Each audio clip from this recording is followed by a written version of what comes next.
വാട്സാപ്പിന് വെറും ഒരു messaging app എന്നതിനപ്പുറം ഉപയോക്താക്കളുടെ ദൈനംദിന ജീവിതവുമായി വളരെയേറെ ബന്ധമുണ്ട്. കാലം മുന്നോട്ട് കുതിക്കുന്നതിനനുസരിച്ച് പുതിയ ഫീച്ചറുകളും നൽകാറുണ്ട്.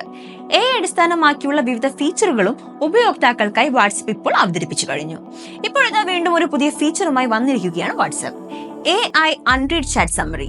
ഈ ഫീച്ചറിലൂടെ അൺറീഡ് ചാറ്റുകളുടെ സംഗ്രഹങ്ങൾ ഉപയോക്താക്കൾക്ക് ലഭ്യമാകും. ഗ്രൂപ്പ് ചാറ്റ് അല്ലെങ്കിൽ സ്വകാര്യ ചാറ്റുകളിലെ അൺറീഡ് ചാറ്റുകളുടെ സമ്മറി നമുക്ക് മെറ്റ AIയോട് ചോദിക്കാനുള്ള ഫീച്ചറാണിത്.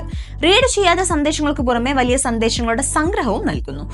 ഉപയോക്താക്കളുടെ മെസ്സേജുകളെ ബുള്ളറ്റ് പോയിന്റുകളായി സംഗ്രഹിച്ച് മെറ്റ AI നമുക്ക് നൽകും. ഇതിലൂടെ ചാറ്റുകൾ വായിക്കാതെ തന്നെ ഉള്ളടക്കം വേഗത്തിൽ മനസ്സിലാക്കാൻ സഹായിക്കുകയാണ്. നിലവിൽ പുതിയ ഫീച്ചർ ലഭ്യമാകുന്നത് അമേരിക്കയിൽ മാത്രമാണ്. ഇംഗ്ലീഷ് ഭാഷയെ മാത്രമാണ് ഇപ്പോൾ പിന്തുണയ്ക്കുന്നത്. ഈ വർഷം അവസാനത്തോടെ ഇന്ത്യ ഉൾപ്പെടെ കൂടുതൽ രാജ്യങ്ങളിലേക്കും മറ്റു ഭാഷകളിലേക്കും ഫീച്ചർ വ്യാപിപ്പിക്കാൻ വാട്സാപ്പ് ലക്ഷ്യമിടുന്നതായാണ് റിപ്പോർട്ടുകൾ.